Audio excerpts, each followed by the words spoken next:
Olá, queridos, tudo bem?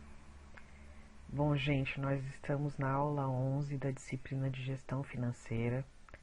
Em primeiro lugar, eu quero pedir desculpas a vocês, porque a minha câmera deu um problema agora no início da gravação, e como nós estamos com o tempo muito apertado para fechar as disciplinas, eu resolvi gravar desse jeito mesmo, e depois eu descubro o que está acontecendo.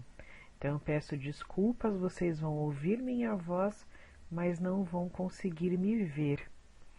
No entanto, o importante mesmo é que nós consigamos fechar os conteúdos. Então, vamos começar a apresentação. Nós vamos falar hoje de alguns detalhes e outros indicadores relacionados à gestão financeira.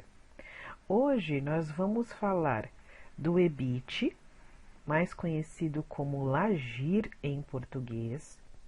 Nós vamos voltar a falar um pouquinho do EBITDA, que é o LAGIDA em português. E, através dessas informações, nós vamos aprender a calcular a alavancagem operacional, financeira e combinada.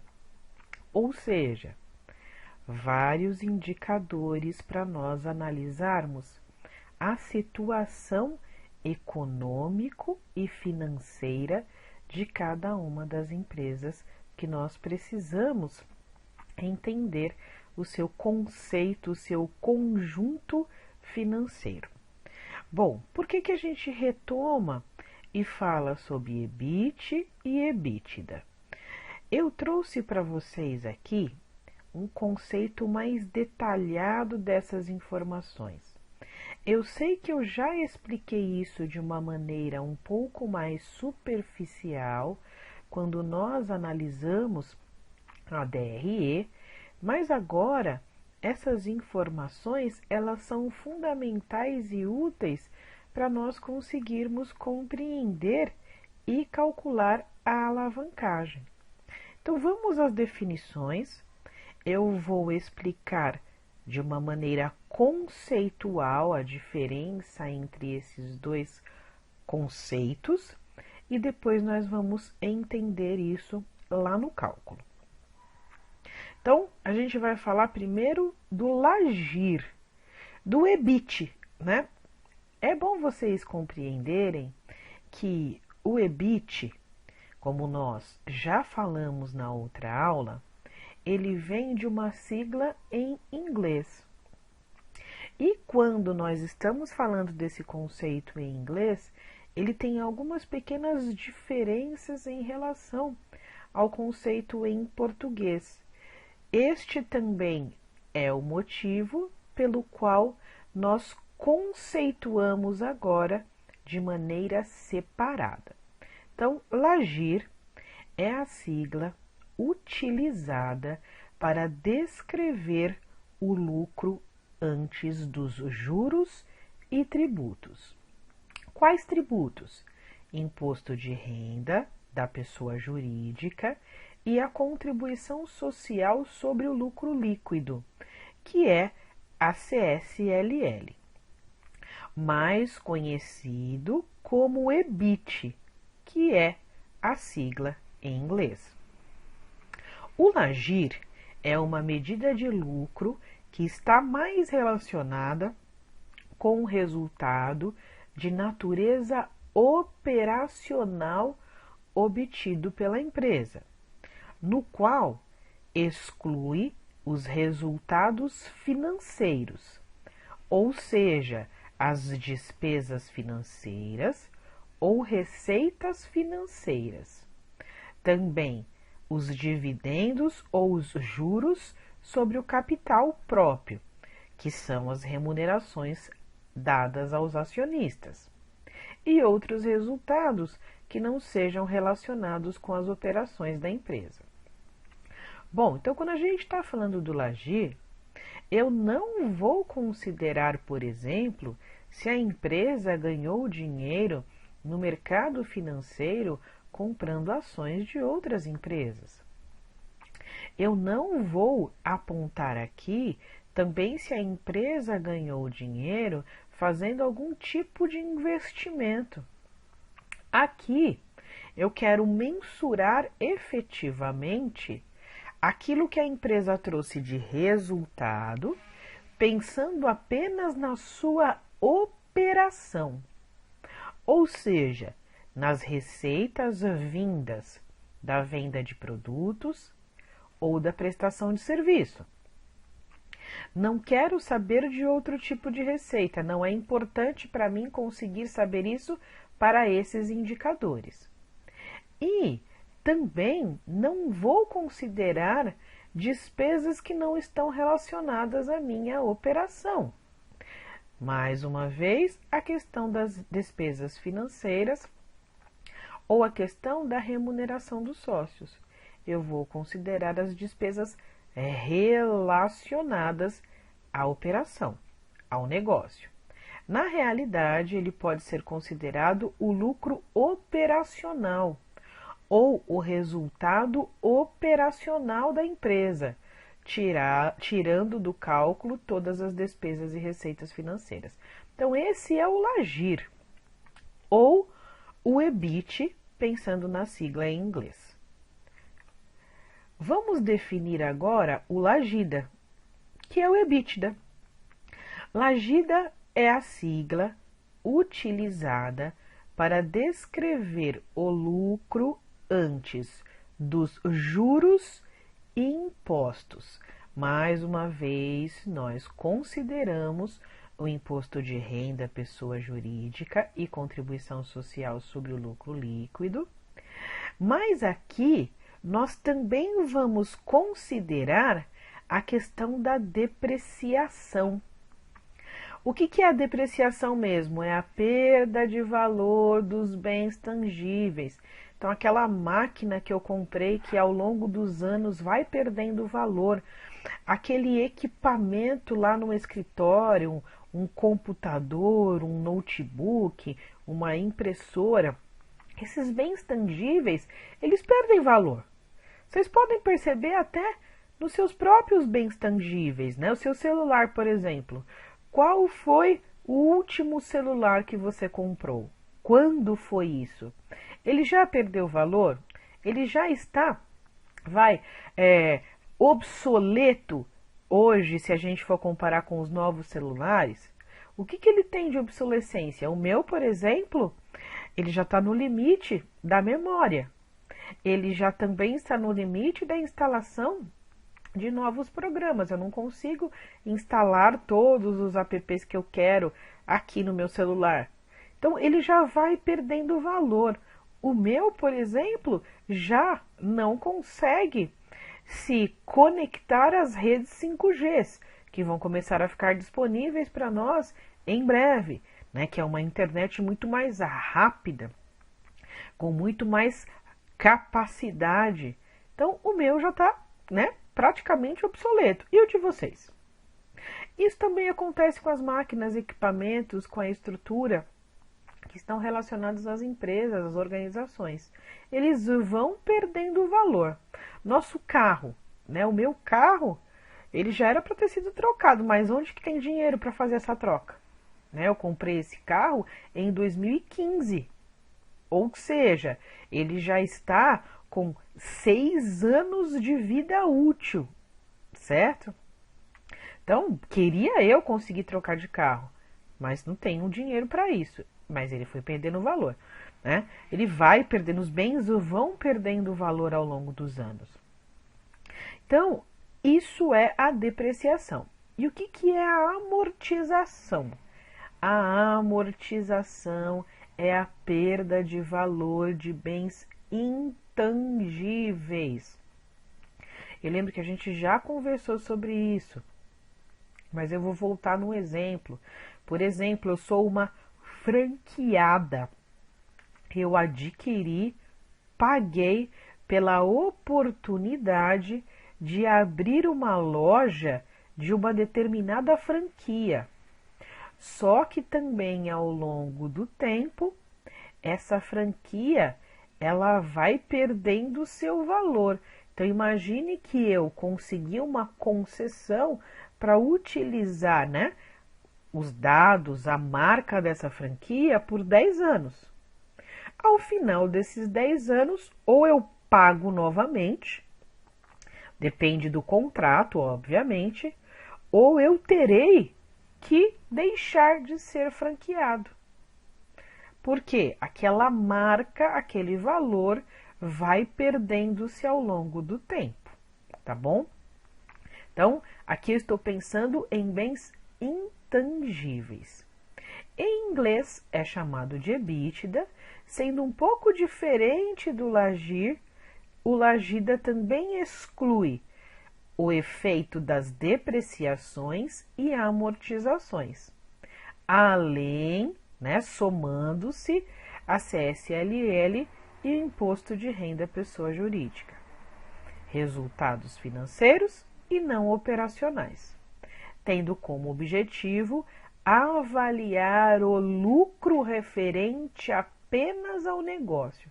Então aqui eu já vou enxergar lucro, mas o lucro também será referente ao negócio. Eu quero saber da operação, da atividade principal dessa empresa. Bom, então a gente já deu os conceitos, agora nós vamos para mais algumas informações. Quais informações são necessárias? Então, lembra que eu falei para vocês que nós vamos considerar para o cálculo apenas as informações, os custos relacionados à operação, as despesas apenas relacionadas à operação?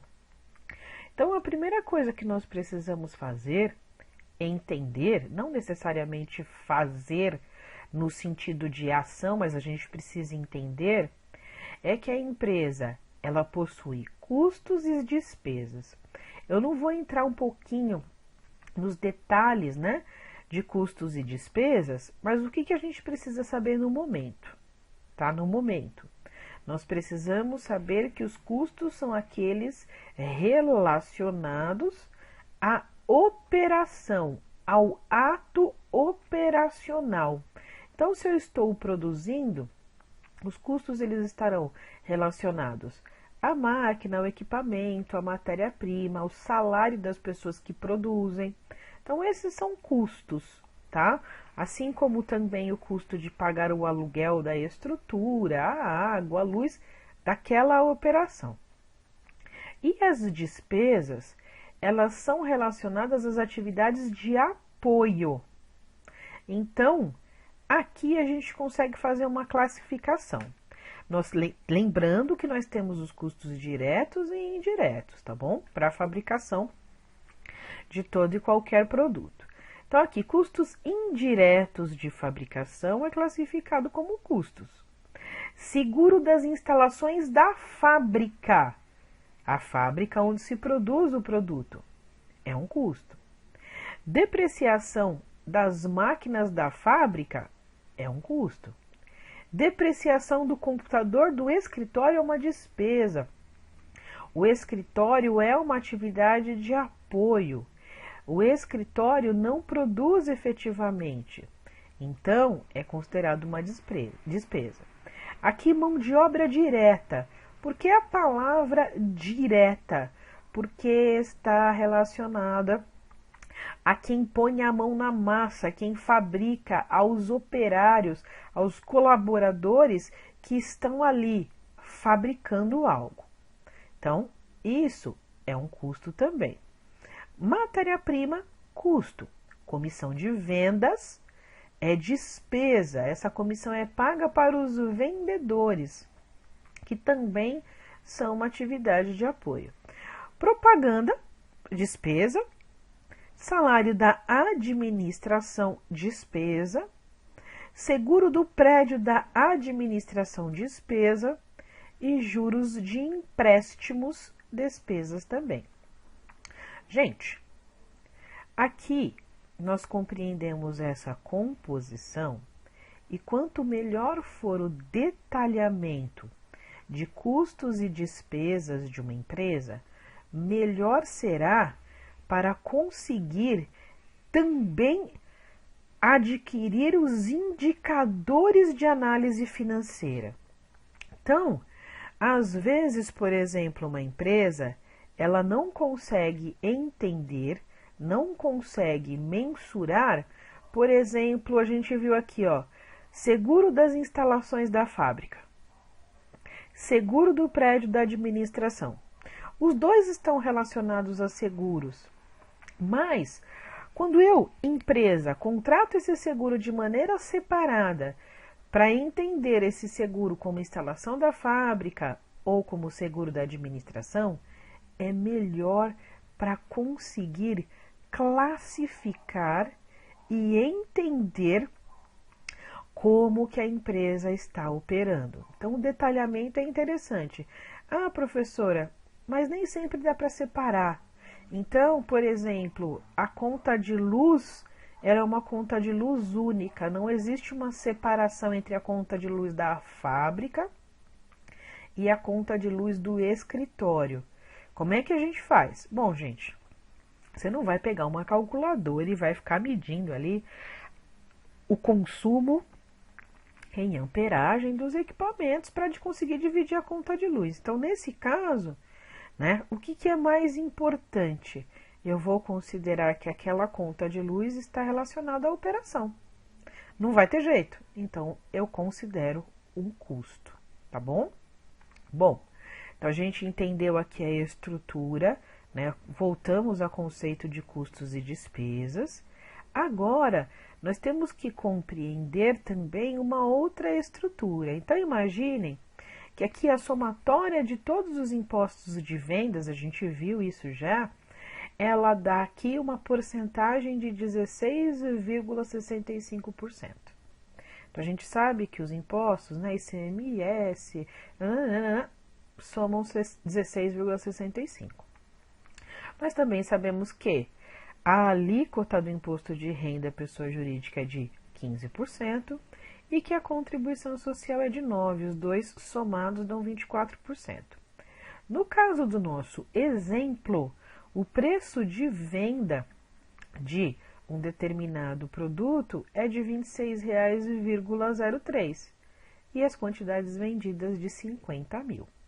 Então, a partir de todas essas informações de custos e despesas e também as alíquotas de impostos e preço de venda e quantidade, vão fazer com que a gente tenha capacidade de calcular o demonstrativo de resultados, tá? Sem essas informações, é impossível fazer esse cálculo e, por consequência, também se torna impossível compreender a estrutura financeira da empresa, tá bom?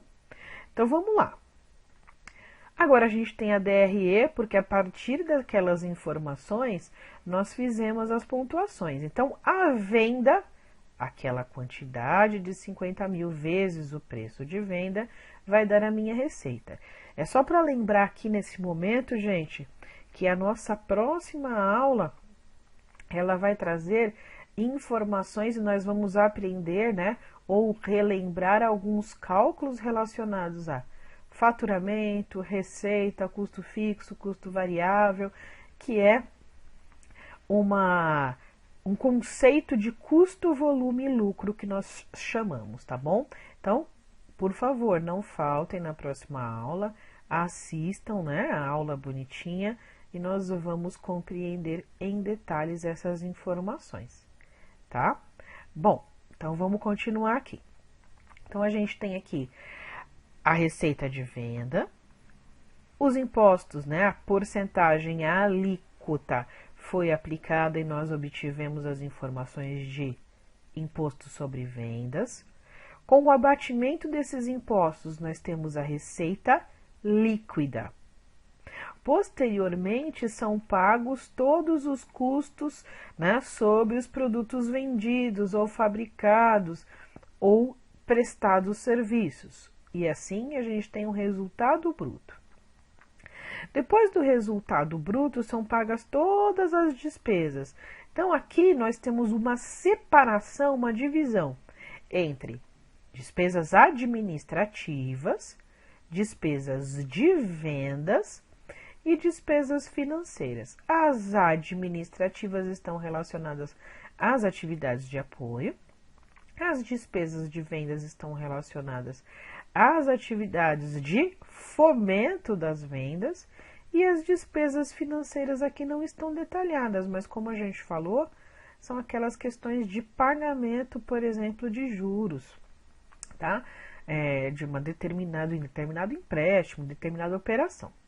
E aí nós temos o resultado antes do imposto de renda e de pagamento de CSLL, tá? Que aqui deu 256.825 centavos.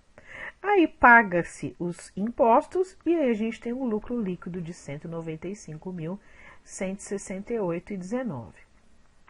Aqui a gente não tem o apontamento de como foi o lucro antes do imposto de renda, né, e da CSLL, e muito menos o lucro antes do imposto de renda e CSLL e depreciação e amortização. Então a gente precisa, né, apontar e entender melhor, porque aqui a gente tem só a apuração, né, das informações relacionadas à operação, mas não esse detalhamento. Então vamos fazer esse detalhamento. Para a gente conseguir achar o LAGIR, a mesma coisa que o EBITDA, nós temos que separar, retirar ou retardar a mensuração de despesas financeiras. Então, aqui vocês percebem que o cálculo ele é exatamente o mesmo. Mas antes de chegar aqui nas despesas financeiras, nós fazemos a apuração. Então, o lucro antes do imposto de renda, pessoa jurídica, a gente tem aqui, ó, 260.825. Esse é o resultado efetivo da empresa, sem pensar em pagamento e nem recebimento de operações financeiras, tá? Nem entradas e nem despesas de operações financeiras. Então, aqui, como está apontado, esse é o resultado efetivo da empresa, pensando no lucro relacionado à operação, efetivamente aos processos produtivos, tá bom? Bom, agora nós também separamos a depreciação e a amortização.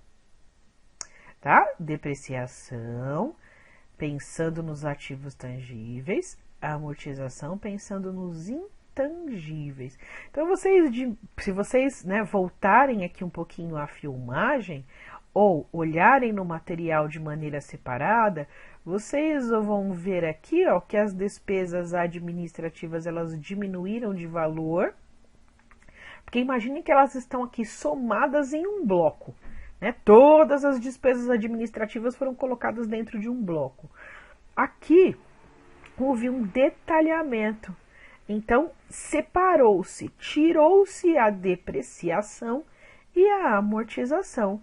E agora nós conseguimos compreender e avaliar qual foi o lucro antes do imposto de renda, pessoa jurídica, antes da CSLL, antes da depreciação e amortização. No caso, aqui, tá? Deu R$ 287.800,25.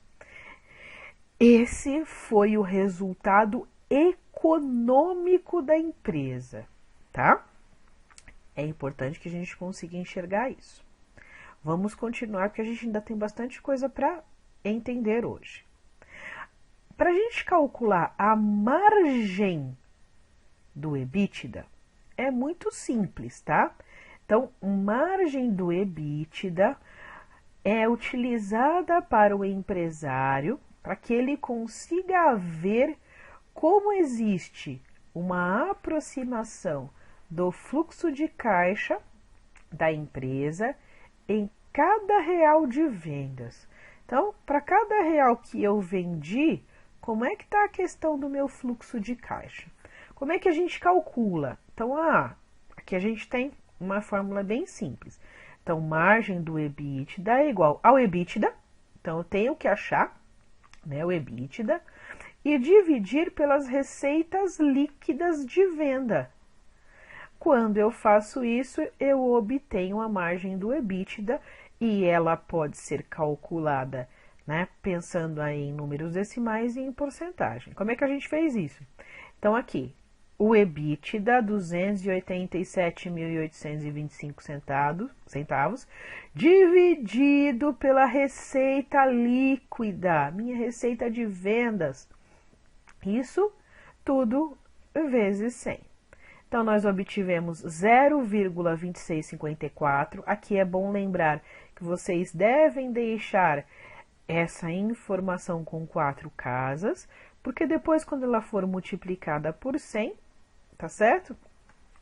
Ela vai apontar a minha porcentagem, tá bom? Então, aqui, o que quer dizer isso? Para cada R$ 1 vendido na operação, a empresa teve cerca. Isso por quê? Por causa dos arredondamentos, tá? Teve cerca de 27 centavos de EBITDA, 27 centavos de retorno. Tá pensando nesse lucro líquido, tá certo? Então, achamos a margem aqui. Vamos nos aprofundar e acelerar um pouquinho, porque temos outros conceitos importantes ainda hoje para aprender. Então, vamos lá. Alavancagem operacional. Nós vamos aprender 3 tipos de alavancagem hoje, tá? Os cálculos, eles são muito semelhantes. Então, se você compreender a execução de um cálculo, você vai, com certeza, entender a execução do próximo. Ok. Pensando nisso, então, vamos lá. Vamos entender o que é alavancagem, como funciona essa alavancagem nos nossos conceitos financeiros e quais estão relacionados entre si. Então, quando falamos em alavancagem, vem à nossa mente um termo da física, de alavanca mesmo, que seria empregar uma força em uma extremidade de uma alavanca ou de uma madeira. Entre esta extremidade e a outra, deve ter um ponto de apoio conhecido como fulcro, e a resultante será o objeto que eu quero mover na outra extremidade. Partindo para a área operacional e financeira de uma empresa, a alavancagem é conhecida como operacional, financeira e a combinada. E cada uma dessas alavancagens tem o seu propósito. Desculpa aí, gente. Gagueira no momento de falar. Bom, gente, a gente olha esse conceito e fala assim, poxa, não entendi nada. Né? Não entendi nada. É um conceito muito vago, né? Mas como é que a gente consegue entender melhor esse conceito olhando para uma imagem? Então, vamos lá. Gente, olhando para essa imagem, a gente tem aqui uma questão de física, tá? Física, mostrando como funciona a alavancagem. Então, imagina que eu tenho um ponto de apoio representado aqui por esse triângulo. E esse ponto de apoio, ele se chama vulcro, tá? Na física, ele se chama vulcro. Nesse ponto de apoio, eu também tenho a alavanca, que, por exemplo, pode ser uma pedra aqui embaixo, que é o ponto de apoio, e uma madeira aqui, representando a alavanca. Se eu faço a força de um lado, o que acontece com o outro lado? Ele levanta por causa do ponto de apoio. Então, eu exerço a força de um lado e o outro lado, ele é alavancado. Por isso que se chama alavancagem, é levantar. A alavancagem é uma expressão empregada na mecânica para explicar os efeitos de um determinado objeto quando temos um apoio e uma alavanca. Gente, fisicamente, a alavanca faz com que haja mais força no processo do que simplesmente... Já pensaram em pegar e levantar um carro? Então, quero pegar na mão e levantar no carro. Muito mais de 1 tonelada tem um carro, né, normalmente. Aí a gente pega e tenta levantar esse carro com as nossas mãos. A gente vai conseguir? Não. Mas quando a gente trabalha com uma alavanca, isso fica mais fácil? Sim. O macaco do carro. Então, o macaco do carro é uma alavanca, né? É um processo um pouquinho diferente do da imagem que nós temos aqui, mas é uma alavanca também. O macaco a gente vai utilizando menos força e ele vai levantando o veículo, tá bom? Como é que a gente entende isso pensando aqui na área financeira? Então vamos entender. Na alavancagem operacional, deve-se conhecer 3 variáveis. A primeira variável é a força que será exercida na alavanca. A segunda variável é quem é o ponto de apoio. Esse ponto de apoio ele é único, ele não pode ficar, né, se mexendo. Ele tem que ficar ali estático. E qual será a variável resultante, né? Quem será essa resultante? Quando se trata de alavancagem operacional, é preciso exercer uma força na receita de vendas. Então, aumentar a receita de vendas, né? Vou exercer a força ali. O ponto de apoio será o custo fixo. O próprio nome diz. Esse custo precisa ser fixo. Devemos associar a extremidade força à receita de vendas, o ponto de apoio nos custos fixos e a resultante será o lucro antes dos juros e do imposto de renda, que é o LAGIR. Tá bom? Vamos conseguir enxergar de maneira visual aqui? Vamos lá. Então, aqui, a gente tem a receita de vendas, é onde eu vou exercer a força. Os custos vão ser o meu ponto de equilíbrio, o meu ponto de apoio. E aqui, se eu exercer a força nas receitas de venda, o que acontece com o meu LAGIR? Né, o meu lucro antes do imposto de renda, ele vai subir. O esforço em buscar aumento das vendas poderá acontecer de 3 maneiras. Posso aumentar a quantidade e manter os custos, né, os preços constantes, preços de vendas.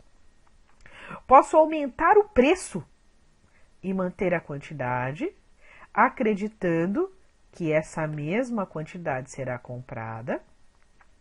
E ainda, seria a combinação dos dois, o aumento de preço e aumentar a quantidade, aumentando também a receita.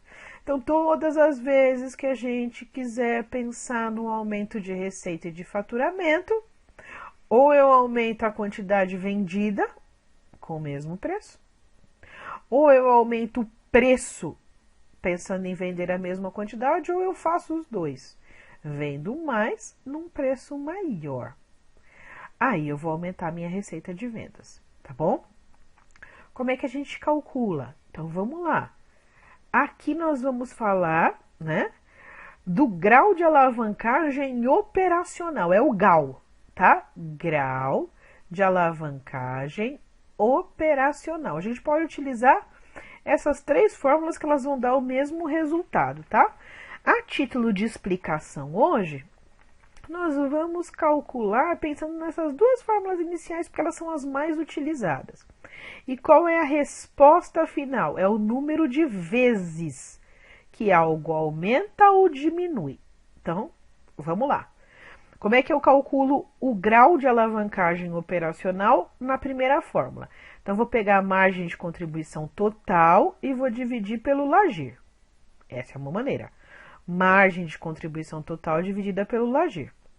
Outra maneira, variação percentual do LAGIR dividido pela variação percentual da receita de vendas. Então, com muita calma, vamos olhar o exemplo.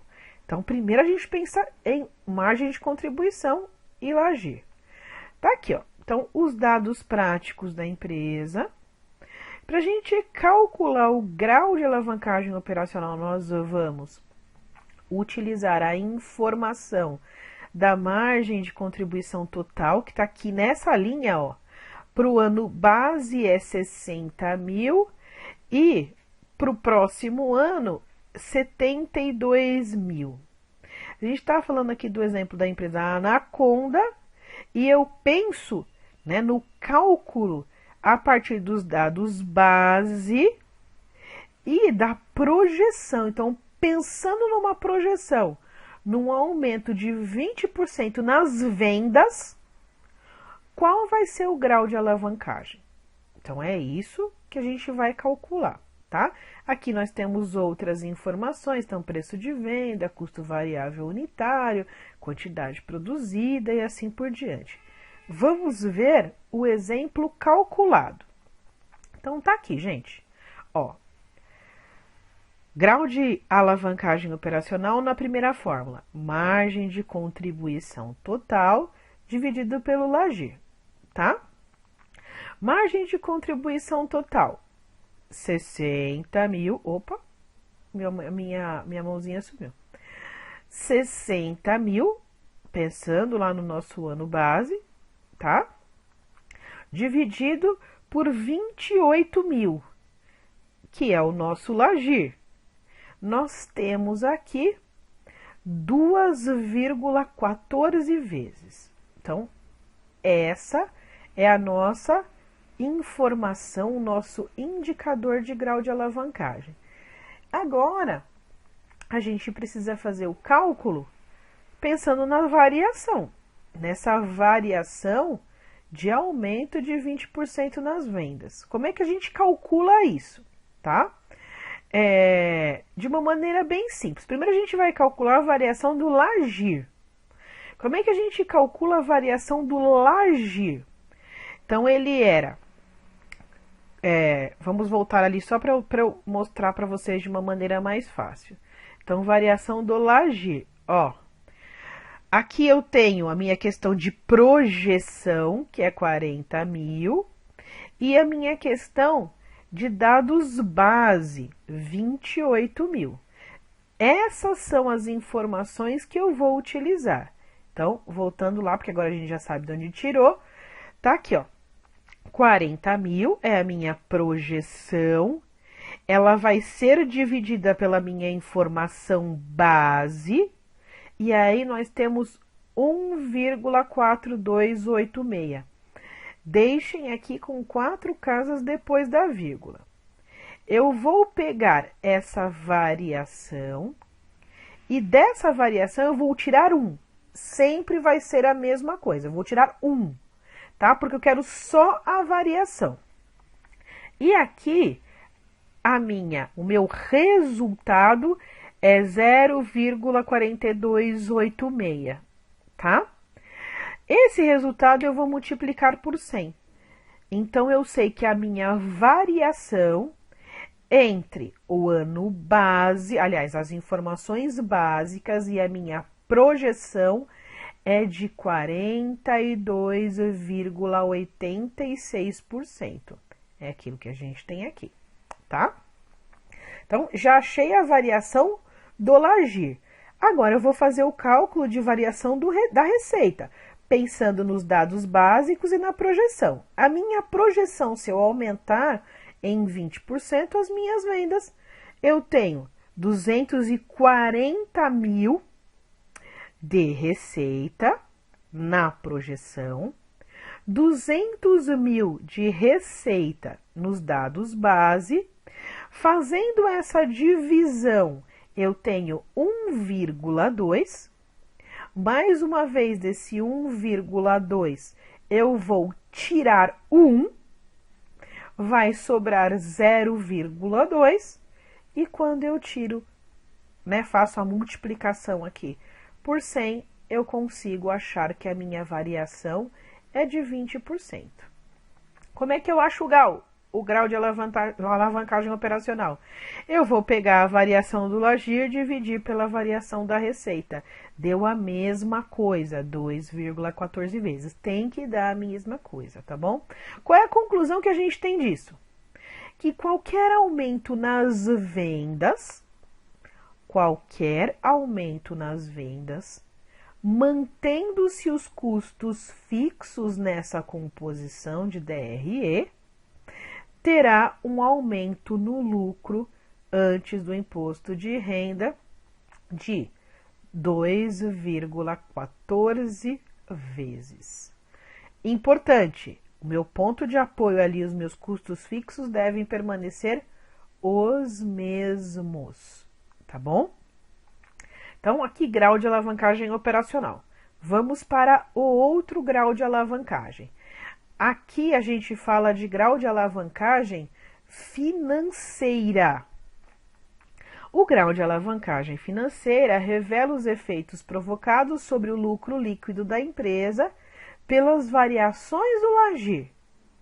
Nesse caso, será preciso pressionar o LAGIR, ou seja, fazer força sobre ele para ter o resultado sobre o lucro líquido ou lucro por ação.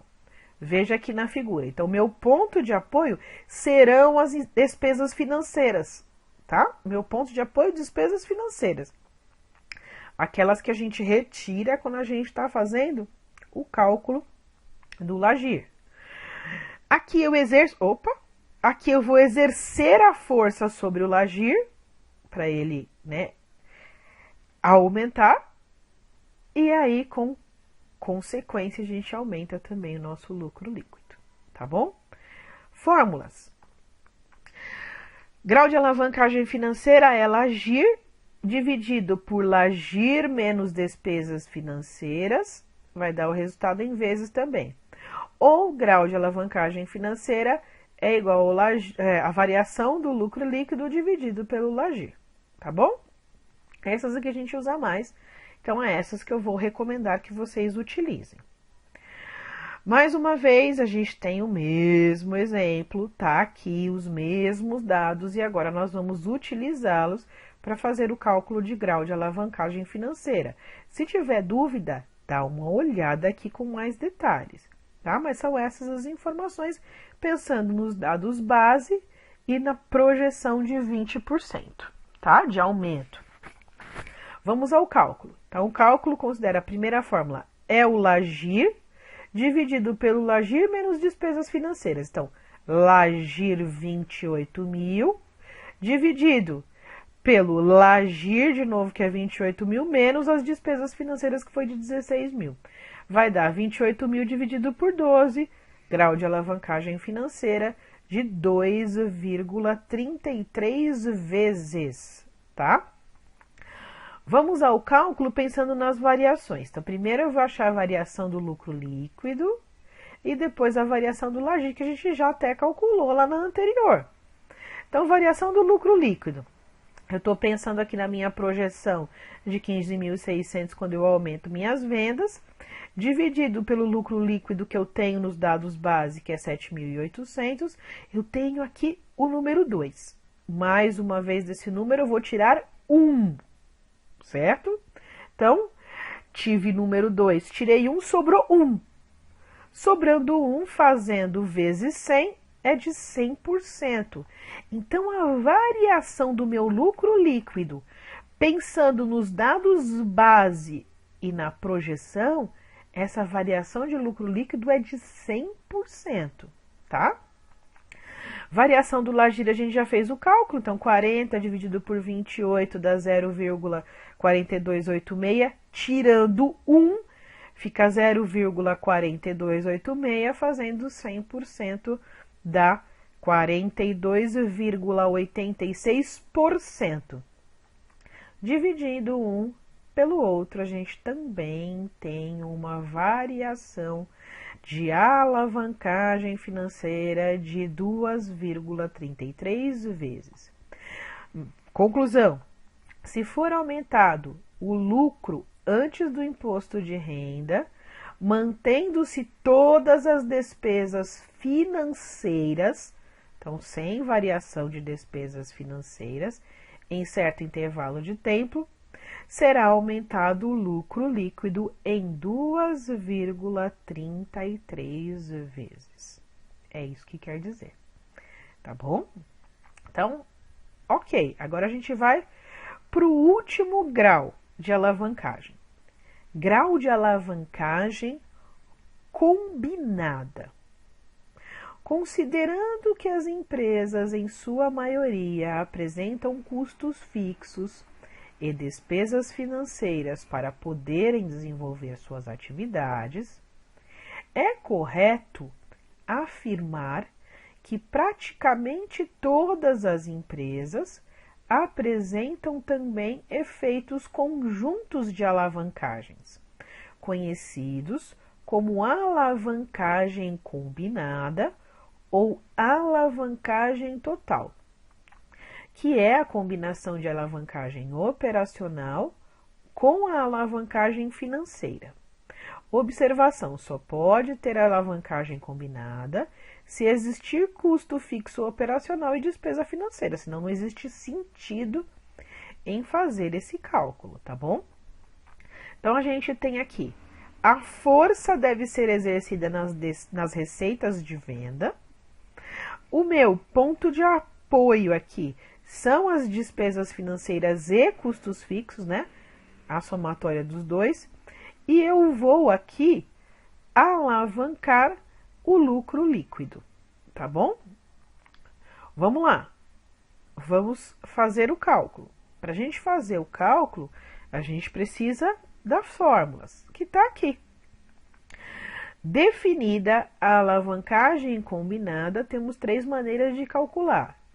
Então, o grau de alavancagem combinada é igual a margem de contribuição total dividido pelo lucro antes do imposto de renda menos despesas financeiras, ou variação do lucro líquido dividido pela variação da receita. E, por fim, GAL vezes GAF. Tá aqui. Mesmo exemplo, mesmos dados. Eu pego essas informações e coloco lá na fórmula. Então, tá aqui. Margem de contribuição, a gente vai utilizar lá a margem de contribuição dos dados base, 60 mil. Dividido por 28 mil menos 16, ou seja, o Lagir menos as despesas financeiras. Aqui, no caso, é 12, né? Ficou o resultante em 12 mil. Então, 60 dividido por 12 mil, nós temos 5 vezes. Calculando aqui, pensando na variação de lucro líquido e na variação de receita. A gente já até fez o cálculo de variação do lucro líquido, tá aqui. Deu 100%, tá certo? Agora, a gente faz o cálculo de variação da receita. A gente pega lá os 240 mil, divide por 200, dá 1,2, né? Tirando 1 dá 0,2 e fazendo vezes 100 dá 20%. A gente já tinha trabalhado esses dois cálculos nas informações nos dados anteriores. O que dá uma GAF, não, gente, aqui é GAC, tá? Desculpe, depois eu faço a correção, tá? Aqui é GAC, tá? Eu vou corrigir antes de mandar para vocês. A gente tem uma variação de 100 dividido por 20, que dá 5 vezes também. Conclusão: se for aumentada a receita de vendas e mantendo-se fixas. Todas as despesas financeiras e custos fixos, em certo intervalo de tempo, será aumentado o lucro líquido em 5 vezes. Bom, gente, espero que vocês tenham compreendido, tá bom? O que eu vou pedir agora? Vou liberar para vocês a atividade da aula. Peço que, por favor, vocês tenham aí não é uma urgência, tá? Porque eu sei que vocês estão muito assoberbados, cheios de coisas para fazer. Mas eu peço a vocês que tenham cuidado de entregar todas as atividades propostas durante essa semana. Nós vamos ter um conjunto de atividades, não só essas, e se você acumular tudo para fazer de uma vez, você não vai conseguir fazer. Então, utilizem de uma certa disciplina. Já façam a atividade agora, já entreguem essa atividade, para que ao final da semana vocês tenham todas as atividades entregues. Então, nós vamos não só cumprir a atividade de aula dessa explicação, mas nós também teremos as atividades que são as atividades de reposição. Se vocês não tiverem essa disciplina, vocês não vão conseguir entregar todas. E aí vocês terão que estar comigo na segunda e na terça da semana que vem para fazerem P2. Certo? Então, para que a gente evite essa obrigatoriedade de reposição de notas, tenham essa disciplina. Entreguem tudo bonitinho, entreguem todas as atividades a partir do cronograma que a gente já conversou. Peguem esse cronograma, imprimam esse cronograma lá, preto e branco mesmo, e vão ticando, fazendo as atividades e ticando. Olha, essa daqui eu já fiz e já entreguei, essa daqui eu já fiz e já entreguei, essa daqui eu já fiz, para vocês terem um controle, tá bom? Durante essa semana, vocês sabem que eu gosto de controlar tudo, de ter todas as informações e ter muita transparência. Eu passo essas informações para vocês também. Só que durante essa semana vai ser muito corrido. Eu não vou ter condições de ficar avaliando todas as atividades e fazendo apontamento e mandando para vocês. Ou seja, eu vou concentrar essa análise durante o final de semana também. E fazer todos os lançamentos na planilha, todos os acompanhamentos de nota para fazer a mensuração da P2 de vocês. Então, por favor, me ajudem nesse processo, para que a gente consiga fechar as duas disciplinas, vocês terem a aprovação nas duas disciplinas e tenham aí uma maior facilidade no começo do semestre que vem para conseguir finalizar o curso bonitinho, tá bom, gente? Muito obrigada pela atenção de vocês. Qualquer dúvida, por favor, me chamem no chat, tá? Qualquer coisa que vocês enfrentam de dificuldade, me chamam no chat, assim como eu tenho chamado também vocês quando eu tenho algum problema para resolver, tá bom? Tchau, tchau, muito obrigada e até a próxima, porque essa semana tem próxima todo dia. Tchau, tchau, beijos!